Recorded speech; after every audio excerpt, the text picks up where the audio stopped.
नमस्कार। एक आर्किटेक्ट के तौर पर मैंने अक्सर देखा है कि लोग अपना सपनों का घर बनाते वक्त नगर निगम के मोटे-मोटे रूल बुक्स देखकर थोड़ा घबरा जाते हैं। लेकिन टेंशन की कोई बात नहीं है। आज के इस एक्सप्लेनर में हम उन जटिल झारखंड बिल्डिंग बायलॉज 2016 को डिकोड करेंगे। हम इसे एक बहुत ही सिंपल और प्रैक्टिकल ब्लूप्रिंट में बदल देंगे ताकि आपका नया घर खूबसूरत तो हो, लेकिन साथ ही पूरी तरह से लीगल और सेफ भी हो। तो आज का हमारा एजेंडा बिल्कुल क्लियर है। हम शुरुआत करेंगे आर्किटेक्ट की नियम पुस्तिका से, फिर समझेंगे परमिट का पूरा प्रोसेस, स्पेस और सेटबैक के गणित को जानेंगे, कुछ अनिवार्य सुरक्षा मानकों पर बात करेंगे और अंत में देखेंगे कि फाइनल ऑक्यूपेंसी कैसे मिलती है। चलिए बिना किसी देरी के शुरू करते हैं सेक्शन 1, आर्किटेक्ट की नियम पुस्तिका। देखिए, अक्सर मेरे क्लाइंट्स को लगता है कि ये झारखंड बिल्डिंग बायलॉज 2016 बस एक सरकारी सिरदर्द या लंबी कागजी कार्रवाई है। लेकिन सच कहूं तो इसे एक सुरक्षित घर की असली नींव मानकर चलिए। शहरी विकास प्राधिकरणों के अंडर जो भी काम होता है वो सब इसी के दायरे में आता है। ये नियम ही तय करते हैं कि हमारे शहर का विकास सही और सुरक्षित तरीके से हो। अब कोई भी काम शुरू करने से पहले हमें कानूनी भाषा समझनी होगी। सबसे पहला शब्द है आवेदक यानी एप्लीकेंट। अथॉरिटी की नज़र में सारी जिम्मेदारी इसी व्यक्ति की होती है, यानी वो इंसान जो उस जमीन का असली मालिक है। कई बार लोगों को लगता है कि नक्शा पास कराना सिर्फ आर्किटेक्ट की सिरदर्दी है, लेकिन लीगली नियमों को फॉलो करने की पूरी जिम्मेदारी जमीन के मालिक की ही होती है। एक और बहुत जरूरी कॉन्सेप्ट है सेटबैक लाइन। कोई भी फ्लोर प्लान बनाने से पहले इसे समझना मस्ट है।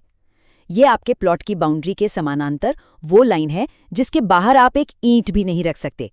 आसान भाषा में समझे तो ये आपके घर के चारों तरफ छोड़ी गई वो खाली जगह है जो घर में ताज़ी हवा और रोशनी लाती है। और सबसे ज़रूरी बात, इमरजेंसी में फायर ब्रिगेड को आपके घर तक पहुंचने का रास्ता भी ये सेटबैक लाइन देती है। आगे बढ़ते हैं सेक्शन 2 की तरफ, परमिट प्रक्रिया को समझना। तो अब सवाल ये है कि एक रफ आइडिया को सरकारी परमिट में कैसे बदला जाए। इसका प्रोसेस बहुत ही स्टेप बाय स्टेप है। शुरुआत होती है फॉर्म 2 से। यहाँ आपको अपनी जमीन के मालिकाना हक के सबूत जैसे सेल डीड या मालगुजारी की रसीदें देनी होती हैं। और हाँ, ये सब सेल्फ अटेस्टेड होना चाहिए। मैंने अपने करियर में देखा है कि सिर्फ एक साइन छूटने से फाइलें महीनों लटक जाती हैं, तो हर डॉक्यूमेंट को 2 बार चेक करना बहुत जरूरी है। लेकिन एक बहुत अच्छी खबर भी है। अब वो एक ऑफिस से दूसरे ऑफिस भागने वाले दिन गए। सिंगल विंडो क्लियरेंस सिस्टम ने सब कुछ काफी आसान कर दिया है। ये एक ऐसा ऑनलाइन पोर्टल है जहां आपके एनओसी और सारे एप्लीकेशन फॉर्म्स एक ही जगह प्रोसेस हो जाते हैं। इससे टाइम तो बचता ही है, साथ ही पूरे सिस्टम में बहुत ट्रांसपेरेंसी भी आ गई है। अब आते हैं सेक्शन 3 पर, स्पेस और सेटबैक को समझना। चलिए अब सेटबैक के थोड़े गणित को समझते हैं। घर के आगे और पीछे कितनी जगह खाली छोड़नी है, ये सीधे तौर पर आपके प्लॉट की गहराई पर डिपेंड करता है। मान लीजिए आप G+2 यानी 3 मंजिला इमारत बना रहे हैं जिसकी मैक्सिमम हाइट 10 मीटर है, तो नियमों के हिसाब से आपको उस प्रोपोर्शन में खाली जगह छोड़नी ही होगी। बिल्डिंग जितनी ऊंची, प्लॉट जितना गहरा, खुली जगह उतनी ही ज्यादा। ये इसलिए है ताकि आपके और आपके पड़ोसियों के घर में प्रॉपर धूप और हवा आती रहे।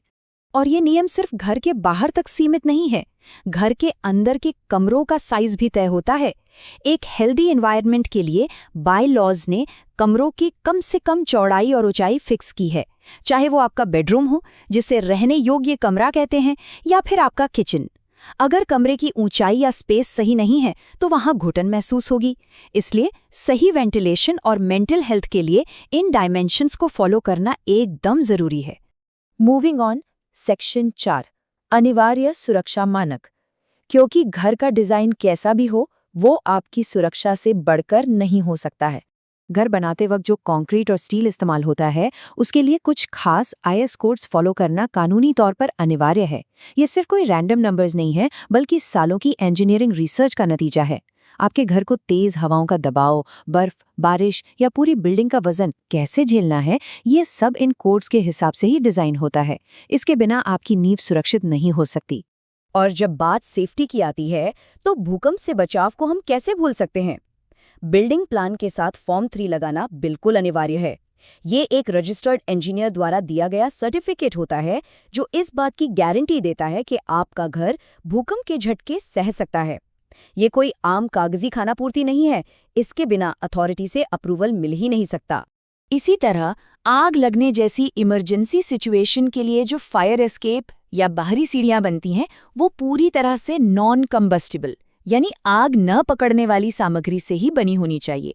और एक इंटरेस्टिंग बात बताऊं, ये सीढ़ियां बिल्कुल सीधी होनी चाहिए और नॉर्मल इवैक्यूएशन टाइम कैलकुलेट करते वक्त इन्हें मुख्य रास्ते में नहीं गिना जाता।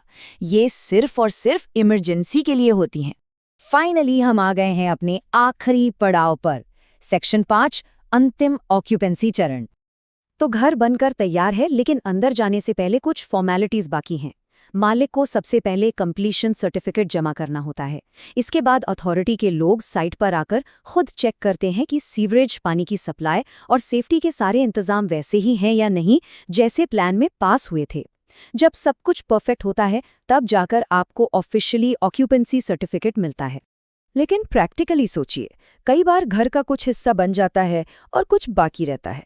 ऐसे में बायलॉज में एक बहुत बढ़िया प्रोविजन है, अस्थायी ऑक्यूपेंसी का। अगर आपके घर का कोई हिस्सा पूरी तरह से बनकर रेडी और सेफ है, तो आप वहां टेम्पररी शिफ्ट कर सकते हैं। बस शर्त यह है कि इससे किसी की जान या सेफ्टी को कोई खतरा नहीं होना चाहिए। ये उन लोगों के लिए बहुत बड़ी राहत है जिन्हें जल्द से जल्द अपने नए घर में शिफ्ट होना होता है। तो इस एक्सप्लेनर को खत्म करते हुए मैं बस इतना ही कहूंगा कि इन बिल्डिंग बायलॉज को सिर्फ सरकारी नियम मत मानिए। ये असल में हमारी आने वाली पीढ़ियों के लिए एक सुरक्षित समाज बनाने की मजबूत नींव है।